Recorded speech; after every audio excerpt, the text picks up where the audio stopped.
Salut à tous, c'est Pogdosh et nous bienvenue sur cette vidéo qui aujourd'hui va parler hypnose, hypnose directe, hypnose indirecte.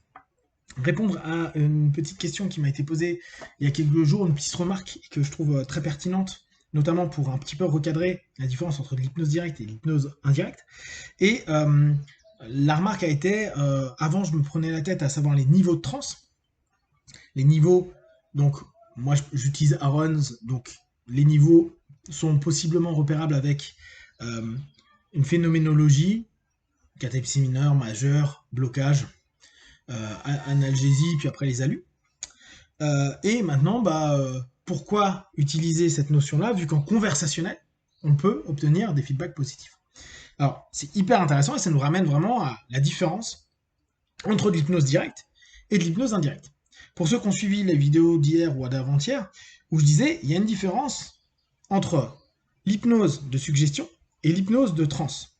En fait, les deux, la plupart du temps, vont être liés, parce que sinon, il n'y a pas d'hypnose si on n'a pas de transe et pas de suggestion. Néanmoins, les deux vont avoir un cheminement différent en fonction de notre obédience et de notre façon de fonctionner.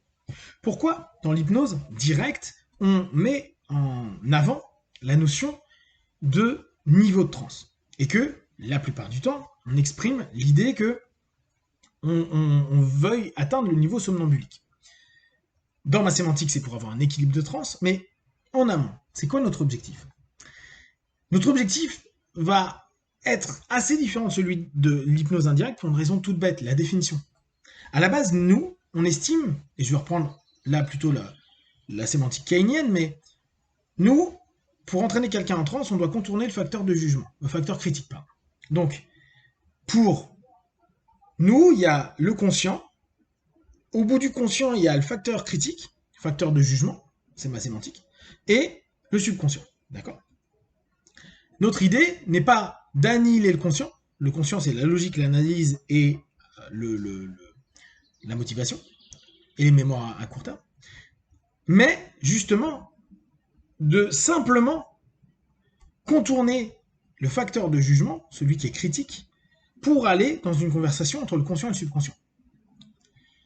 Donc, quand j'arrive à un niveau somnambulique, il y a peu de chances que le facteur critique revienne trop rapidement en place, c'est-à-dire que ce facteur de jugement, et je vous rappelle la notion du facteur de jugement, c'est cette capacité qu'on va avoir à colorer les choses. En gros, je mets mon doigt dans l'eau chaude est très chaude, assez chaude, peu chaude, froide, très froide, hyper froide. Pour moi, ça reste neutre.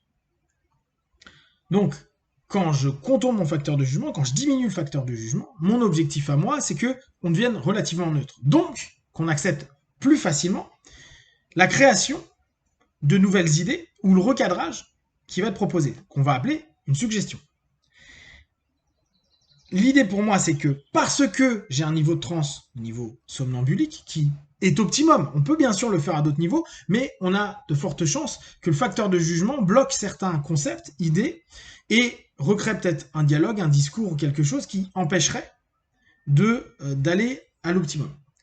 Dans l'hypnose directe, on maintient l'idée qu'il faut que le conscient reste présent. Alors que en indirect, on va dire il faut l'enlever. Mais parce que nous, on part du postulat que ce qu'on enlève, c'est le facteur de jugement. Que tu peux être logique et analytique et savoir très bien ce qui se passe pendant ta séance, qu'on t'a dit, et te souvenir de 90% de ce qui est dit, à moins que tu aies une suggestion qui te dise l'inverse. Et à ce moment-là, l'idée, c'est d'avoir ce lien grâce au niveau de transe. Et donc, nos suggestions vont être moins complexes qu'en hypnose indirecte, parce que justement, les suggestions directes, elles vont être simples, elles vont être la plupart du temps positives, elles vont créer une imagerie, elles vont créer de l'émotion, elles vont être répétées, et elles vont permettre, dès lors, de checker. Alors ça, c'est plus ma vision moi, du direct, mais pour moi, l'un des gros points du direct, c'est je te propose une suggestion. Vu que tu es en transe et que tu as un facteur de jugement bas, il y a de fortes chances qu'il y ait un impact intéressant ou positif, un feedback du subconscient qui dialogue avec le conscient, qui est traduit donc par le conscient, et tu me donnes un feedback, j'aime pas, ça me parle pas, ça me fait quelque chose, ça me fait pas quelque chose, ça me ramène une mémoire, pas une mémoire, ça touche une valeur, une croyance, etc. etc. Donc ça, c'est l'optique du direct, où on a un feedback direct de suggestion hyper simple. Maintenant, dans le modèle indirect, ça part d'une définition qui est différente. Il y a le conscient et l'inconscient. Et l'idée, c'est d'endormir, de diminuer ou de virer le conscient pour aller parler directement à l'inconscient.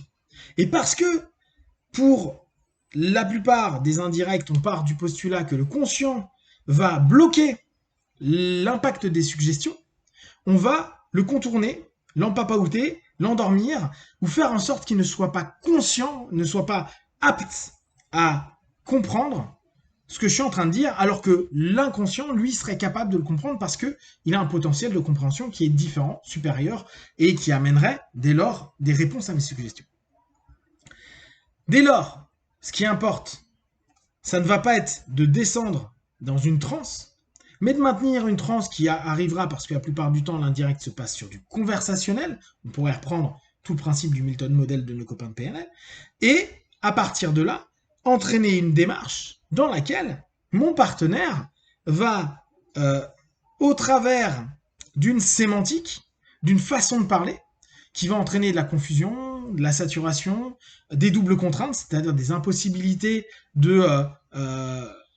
d'aller dans une direction autre que celle que je propose, ou des doubles sorties qui me donneront d'une manière ou d'une autre, au travers de la question, de la manière dont j'ai emmené les choses, l'orientation que je décide et, en gros, la direction que j'ai proposée / imposée, mais sans que le conscient ait réellement l'impression qu'il y ait orientation, influence, direction à ce qui est dit par l'interlocuteur.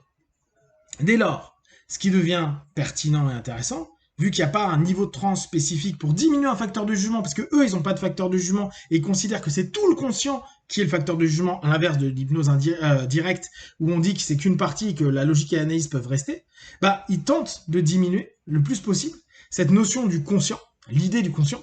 Bien sûr, hein, quand on est en conversation, on se doute bien que les personnes papotent, mais on se rend bien compte, notamment quand on regarde Erikson, que il y a des moments, la personne, elle sait à peine si elle arrive à parler, elle est à l'ouest complètement, parce que le conscient est saturé, confusionné, il sait plus trop où il en est, et vu que l'idée de base de l'opérateur est d'aller après avoir un rapport avec l'inconscient et parler directement à lui, et c'est là où on retrouve nos principes de dissociation avec le monde extérieur et nos principes de partitionnement, c'est-à-dire des dissociations internes, que ce soit avec une partie de notre corps ou avec une perception de nous-mêmes, eh bien, on va pouvoir proposer nos suggestions, qu'importe le niveau de transe, même si, par automatisme, le partenaire, si on le reprenait sur une logique hellmanienne, ou une logique directe de Arons par exemple, bah, on pourrait se rendre compte qu'ils sont à un niveau de transe important. Néanmoins, il n'y a plus, comme en hypnose directe, cette logique de traduction que peut faire le conscient.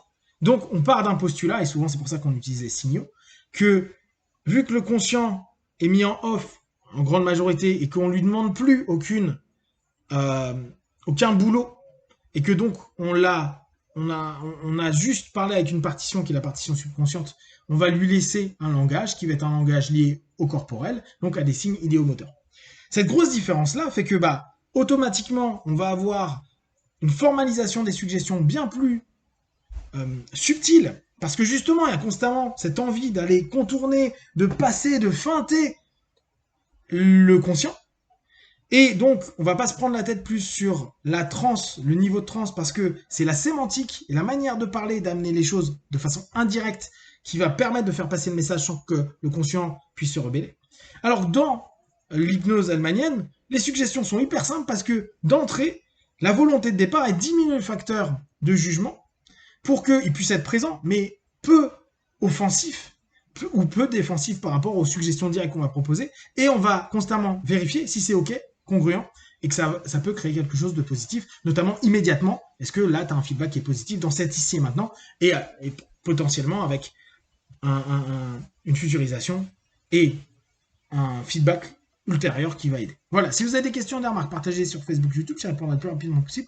Comme d'habitude, de tout ce que je propose, ne prenez que ce qui est bon juste pour vous tester, observer, analyser et conclure. Be one.